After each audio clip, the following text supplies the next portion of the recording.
আসসালামু আলাইকুম রহমতুল্লাহি বারকাতুহু। কেমন আছেন সবাই? আশা করি ভালো আছেন। আলহামদুলিল্লাহ, আমি অনেক ভালো আছি। তো একটা বিষয় আমার চোখের সামনে পড়ার সাথে সাথে আমি খুব বেশি কষ্ট পেয়েছি। বিষয়টা হচ্ছে ব্রাক বিশ্ববিদ্যালয়ের শিক্ষকের বাবা হচ্ছে এখন বৃদ্ধাশ্রমী। আসলে কেন বৃদ্ধাশ্রমে থাকে, প্রথমে এটা বলি। কেন বাবা মা বৃদ্ধাশ্রমে থাকতে হয়, কেনই থাকতে হয়? অনেকের টাকা নাই, এরকমই থাকতে হয়। অধিকাংশ রিক্সাওয়ালা ইভেন যারা একটু ইসলামিক জ্ঞান পাইছে, যারা ইসলামিক নলেজ নিছে, তাদের বাবা খুব কম সংখ্যক বাবাই বৃদ্ধাশ্রমী।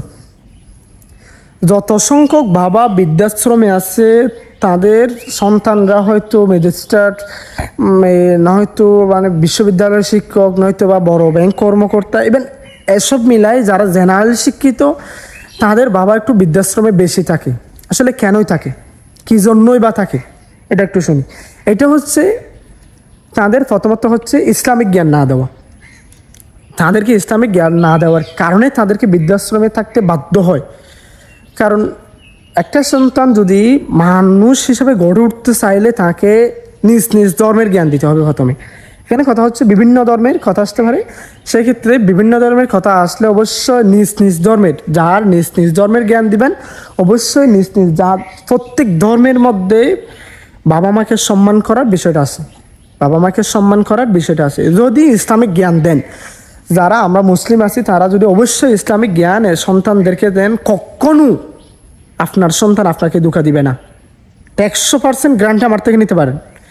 যাদের সন্তানকে ইসলামিক জ্ঞান দিবেন তারা কখনো কষ্ট ভবিষ্যতে পাবেন না। যখন বৃদ্ধ বয়স হয়ে যাবেন তখন।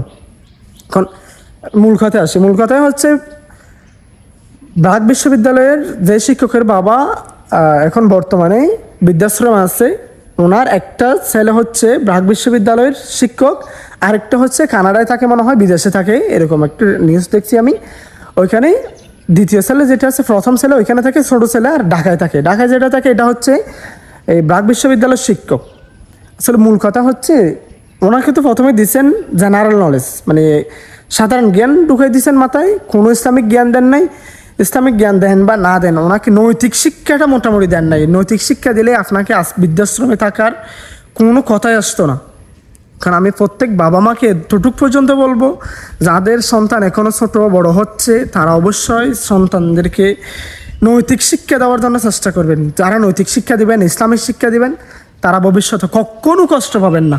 100% গ্যারান্টি। এটা 100% গ্যারান্টি। তো অবশ্যই আমি সব বাবা মাকে বলবো, আমার ভিডিওটা যারা দেখেন অবশ্যই তারা একটু শেয়ার করবেন।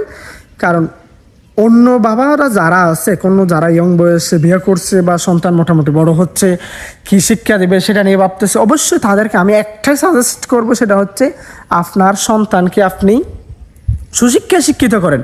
এখন সুশিক্ষা কি? সুশিক্ষা হচ্ছে আপনি প্রথম নম্বর শিক্ষা দিবেন, আপনার ধর্মীয় শিক্ষা দেন। ধর্মীয় শিক্ষা দিলে আপনাকে উনি দুঃখই কম দিবে। এটা 100। যদি ইসলামিক শিক্ষা দেন তাহলে তো এটা একদম আপনি চোখ বন্ধ করে থাকতে পারেন, আপনি কখনো কষ্ট পাবেন না ইনশাআল্লাহ। খুব কম সংখ্যক, আমার মনে হয় না যেন নাই, এরকম নাই, আমি এখনো শুনি নাই কোনো আলেমের বাবা, কোনো মাদ্রাসা পড়ছে এরকম ছাত্রের বাবা এখন পর্যন্ত কোথাও বৃদ্ধাশ্রমে গেছে কিনা আমার সন্দেহ। সেই জন্য আমি সবাইকে বলবো, আপনি যদি কি করতেছেন আপনার সন্তানকে একটা সুশিক্ষা শিক্ষিত করতে পারেন, তাহলে আপনাকে বৃদ্ধাশ্রমে থাকতে হবে না, সেটা গ্যারান্টি নিতে পারেন। আপনাকে বৃদ্ধাশ্রমে থাকতে হবে না, 1 নম্বর। এখন কথা হচ্ছে ওনার যে বাবাটা এখন কিচে আছে, বৃদ্ধাশ্রমে আছে, ওনার ছেলে হয়তো ওনার ছেলের যেটা স্ত্রী আছে ওটা ওকে দেখতে চায় না বা বাড়িতে রাখতে চায় না। এখন কথা হচ্ছে একজন মানুষ বিয়ে করার আগে অবশ্যই দেখে শুনে করতে হবে যে এতটুক পর্যন্ত যে মেয়েটাকে বিয়ে করতে হবে সেটা অবশ্যই ইসলামিক নলেজের বিয়ে করতে হবে, মোটামুটি মানবিক একটা মেয়ে বিয়ে করতে হবে। অমানবিক মানে একদম এরকম খারাপ টাইপের মেয়ে বিয়ে করলে তো বাবা মাকে বাড়িতে রাখা যাবে না, থাকতেই দেবে না। সো আমি সবাইকে এতটুকু পর্যন্ত বলবো, আসলে ভিডিওটা লম্বা হয়ে যাচ্ছে, সবাইকে এতটুকু পর্যন্ত বলবো, আপনার সন্তানকে আপনি অবশ্যই ইসলামিক শিক্ষায় শিক্ষিত করেন অথবা নৈতিক শিক্ষায় শিক্ষিত করেন, তাহলে অবশ্যই আপনি ভবিষ্যতে বা বৃদ্ধ বয়সে শান্তি পাওয়ার আশঙ্কা আছে। পাবেন ইনশাআল্লাহ, পাবেন, 100% পাবেন।